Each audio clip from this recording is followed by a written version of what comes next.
Customs and Border Protection say it's been a significant improvement along the southern border after seeing more than 10 million undocumented immigrants enter the country over just the last 3.5 years. Today, CBP's acting commissioner Troy Miller visited the Mariposa port of entry in Nogales to highlight the successes and continued challenges. News 4 Tucson's chief investigative reporter Chorus Nylander was there and joins us live right now from Nogales with what they had to say. Chorus.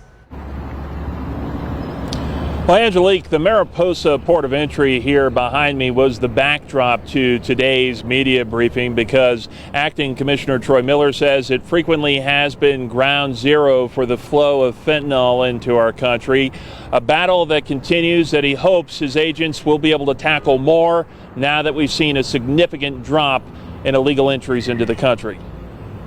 During fiscal year 2024, which ended last week, we saw historic migration numbers early in the year, followed by a significant decrease. Acting CBP Commissioner Troy Miller in Nogales Thursday, celebrating major gains his team has made along the U.S.-Mexico border, now getting a handle on the record-breaking illegal immigration numbers we were seeing earlier in the year. Despite the wide range of challenges we face, we continue to rise to every task.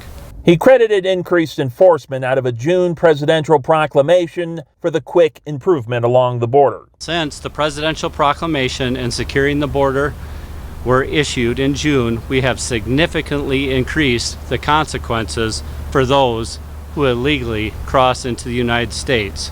We've decreased releases by 80%. But cartels aren't stopping the flow of deadly fentanyl into our country. On display, just some of the drugs recently seized along with firearms. There has been improvement, but the work far from over. The most important statistic is that opioid-related overdose deaths decreased last year.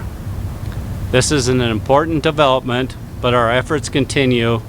One death is too many. A key part of those efforts, working with other countries to stop the flow of drugs and people before they reach our borders. That's why we are collaborating with foreign governments to share intelligence, improve border security infrastructure, and build their capacity to intercept irregular migrants before they reach our borders. And in case you haven't heard, there's an election next month. The border, almost always political, so I asked Acting Commissioner Miller if the timing of today's update had anything to do with that looming election. It was a firm no. He said because that 2024 fiscal year report came out last week, that was the reason for the timing of today's event. And the backdrop here, again, due to the very high numbers often seen here in Nogales and specifically at the Mariposa Port of Entry. We're live from Nogales tonight. Chorus Nylander, News 4 Tucson.